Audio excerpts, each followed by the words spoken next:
Okay, last night it was really windy. It felt like it was almost 80 kilometers an hour. You just hear the wind screaming through the window. But it looks like I could fly a little because you can actually see some blue sky and stuff. So I thought today, okay, let's try this. I'm gonna open up this package.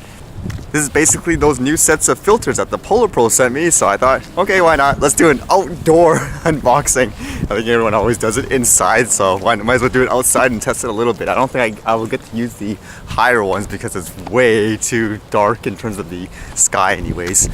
For fun too, I thought I'd try their app since some of you talked about it before. I know for me anyways, just from doing it from experience, sometimes I think you have to be able to eyeball it just to tell them what to use because it doesn't give you a completely accurate picture, I think, when you use things like those programs. I'll get into that a little later.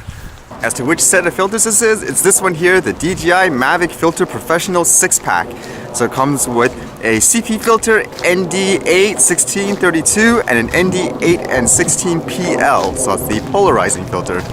So for a little backstory for those who don't know, I originally purchased the original filters way back when it first came out because I was actually one of the very first people that actually got the Mavic Pro.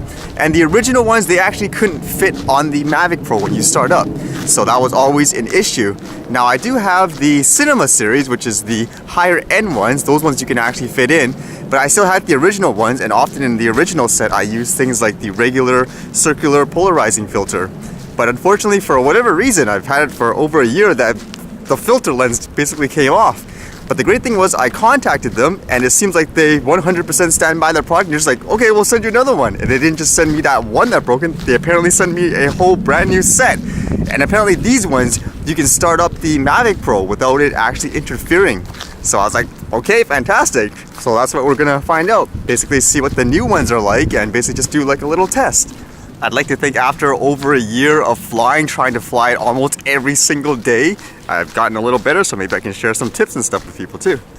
Looks like there's a lot of sunlight actually pointing down in this direction too. Okay, that's actually kind of good just for the test. Not sure if the wind last night blew that over here a little further. Alright, let's open this up. I don't have a preview monitor, so hopefully I'll be capturing everything alright.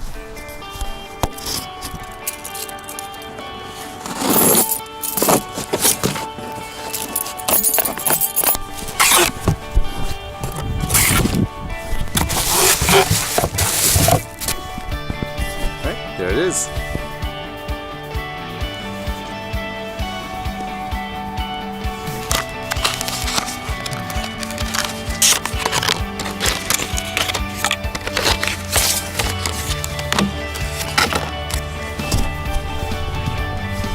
And they talk about their app.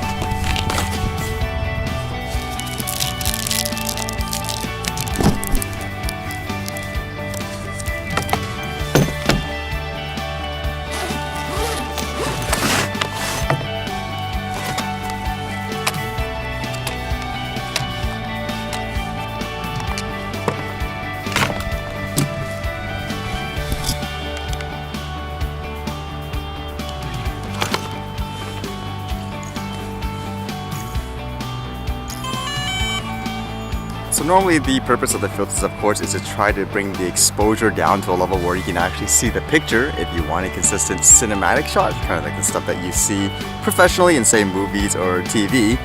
And here, what we're going to do is I'm just going to kind of show what it's kind of like without the filters first, just to show why you kind of need it. Okay, just to show an example, this is what it looks like right now without any kind of filters on, because usually for things like the shutter speed, you want to go 2 times of what you're actually shooting. So I'm shooting at 30 frames per second right now, so you want it at 160 shutter. It's at ISO 100, but as you can see, everything looks like a ghost, right? That's basically what you want the filter for.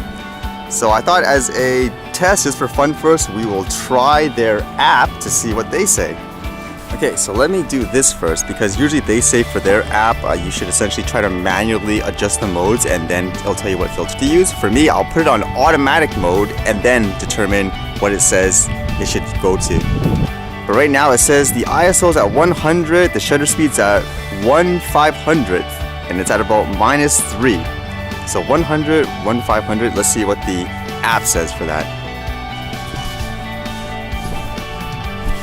So according to this, you should use an ND8. That's actually pretty accurate from what I've seen before. Now this is just me personally, but I find the gimbal, it feels really fragile on the Mavic. So what I usually prefer to do before I put the filters on is I usually put the clamp on first and then put the filters on. I find it gives you kind of an extra protection to make sure you're not accidentally pushing too hard or anything like that.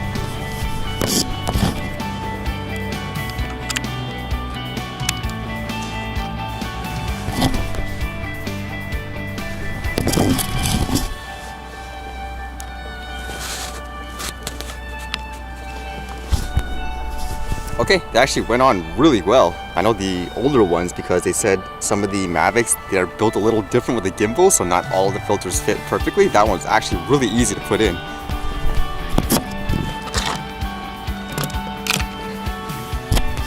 Don't forget to remove this thing before you power the drone on.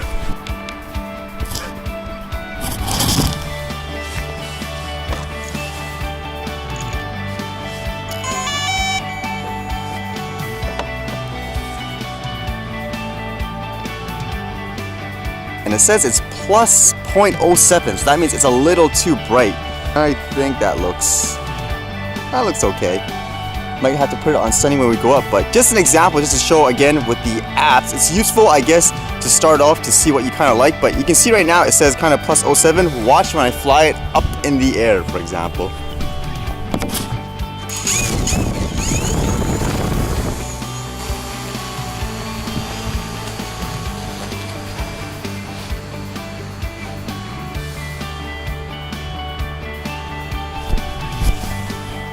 Okay, so I'm flying up right now. It still says plus 07, which isn't too bad. So you can basically do kind of pans and stuff like that. You go a little slower. It says plus 3, so basically it's darker here, but there is kind of this sunlight just pointing right there. Like I'm assuming when I point it there, it's just gonna go crazy in terms of being too overexposed, but we'll see.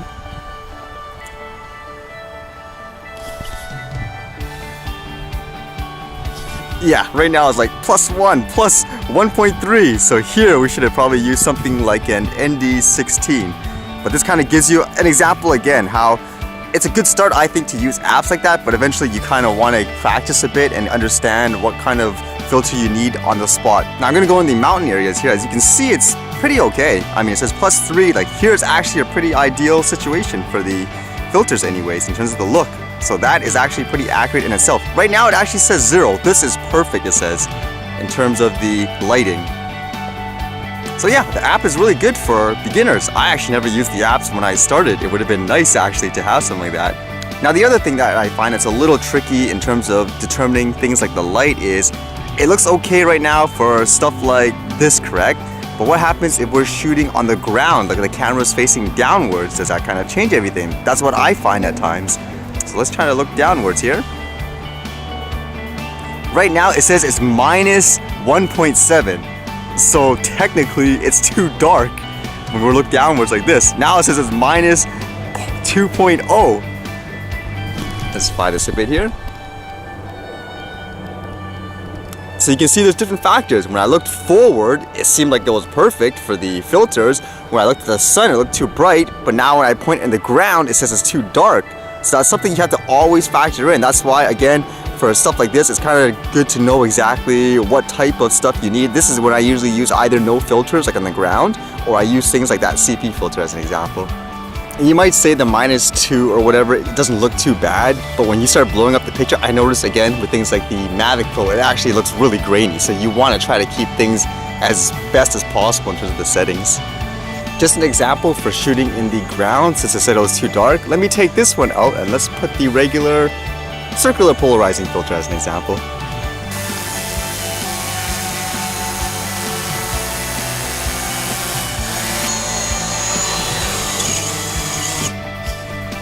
This lasts for about 27 minutes. So I got like an extra one here too. And how many, what's the, Do you do like electronics and stuff? Like no, it's just a friend of mine is really heavily into UAVs and oh, nice. Okay. And, I mean the ones that he's running are, well, he had the first generation of DYIs and stuff like that, and they're really super noisy, right, compared to this. Is Yeah, it- you know it's coming, yeah. Is it like the big white ones he has? Well, that's the first kind. The Phantoms, yes. And then he got the other ones, but now he's getting the really large ones with Okay, like the 50-pound payloads and stuff like that. the- So I'm super impressed with the sound quality of that. Are you running 4K on the Yep, camera? 4K and everything. Yeah. And- on right now. I just turned it. Oh, so the card is on board. Yes. Okay. So you can see there's the Yeah. camera there. It's just moving up here. And is that a 2 gimbal axis or a 3? 3-axis. Wow, that's Yeah. pretty cool. Okay. You know your stuff. Well, no, I really. Well, you know what? I tried to fly the Phantom and I crashed it. You want to try flying this? No. I'll let you fly it. I'll put it on tripod mode. No. Don't worry. But it's. There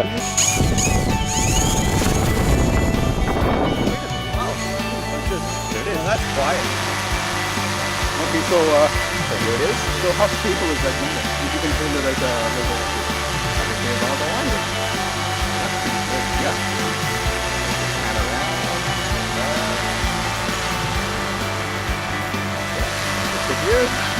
Thank you very much. Thanks very much. That's kind of cool, just seeing random people really interested in the drones and everything like that. But the funny thing is, while I was filming this and I was talking to him, the light kind of died. So right now with that CP filter, it's actually too dark. It says it's -2 right now. If I point at the sky, now it says it's actually 0 exactly. So this is actually perfect in terms of the color and the lighting. This is why I missed the regular CP filter. I often used it a lot during the cloudy type of days like this, especially when I want things like the sky colors, like the blue, and as well the water, which we'll capture a little bit as well later on. I just find this kind of cool. I mean, you can get effects like this. You can see in the water, you can get kind of the cloud effect. But so far, just in terms of putting the filters on and off, it's really good in terms of the fit. And as you guys saw, you can start it off, or start it up rather, without actually having to turn it off. Okay, this is actually with no filters, and right now it says it's about +1.3, so obviously overexposed, but let's just see what it's like. It should look actually semi-okay when you're going in the ground types of shots.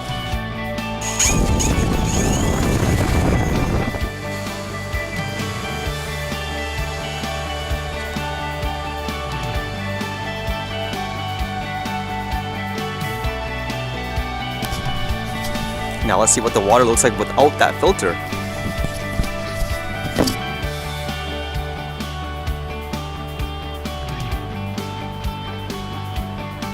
Do you guys notice the difference? I can see a lot more glare in general, like in the water.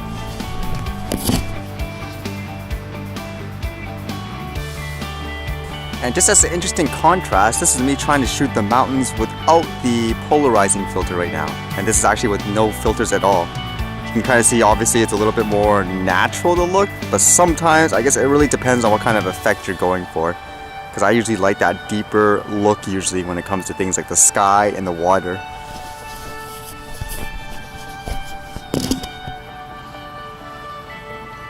And for reference again, there's no filter right now, but that was actually the perfect setting in terms of what the Mavic should be at in terms of the lighting.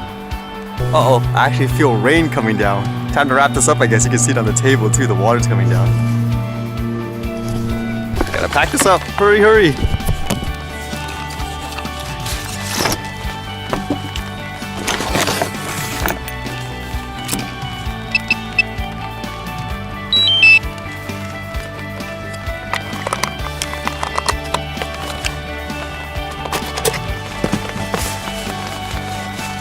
Have to cut the box to fit it in my bag.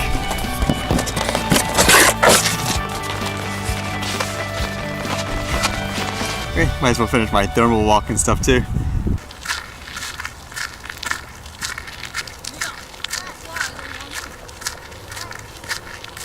So far with these new set of filters, they work really well. I mean, like I said, with the old one, you can actually start it up with the Mavic on. It basically stops it from doing its full routine. But here, it fits on perfectly, very well. So obviously they adapted to it. What can I say? I mean, it's really great value for what you're looking for. Because a lot of people would say too, like even for myself when I began, like who should you go for, what price and all that. I mean, for me, honestly, like in the beginning, like I said, I was a complete newbie. I basically went with who I thought was the biggest brand that would have the best customer service. And by the looks of it, you guys even see right from the beginning, they gave me great service in this way. They stood by their product. Hey, that thing's broken. Here's like a new set. Like fantastic. So I guess if that's your kind of mentality too, you just want something that works and the peace of mind that you're going to get support, then it's a great option in my opinion. Even though it's raining now, as usual, you can pretty much see my daily vlogs and see the drone footage that I capture with the filter and everything. So the proof is there. Even for myself, I'm constantly learning every single day just to fly the drone, how to capture better scenery and everything like that. And this is basically your first step to doing that in my opinion. I don't see how people can shoot like various footages without some kind of filter.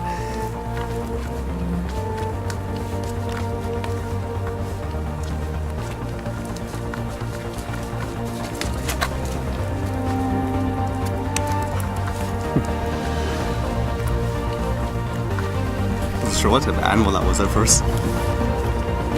Holy cow, looks like so much sunlight up there too. Alright, here's a drone edit.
Alright, see you guys later.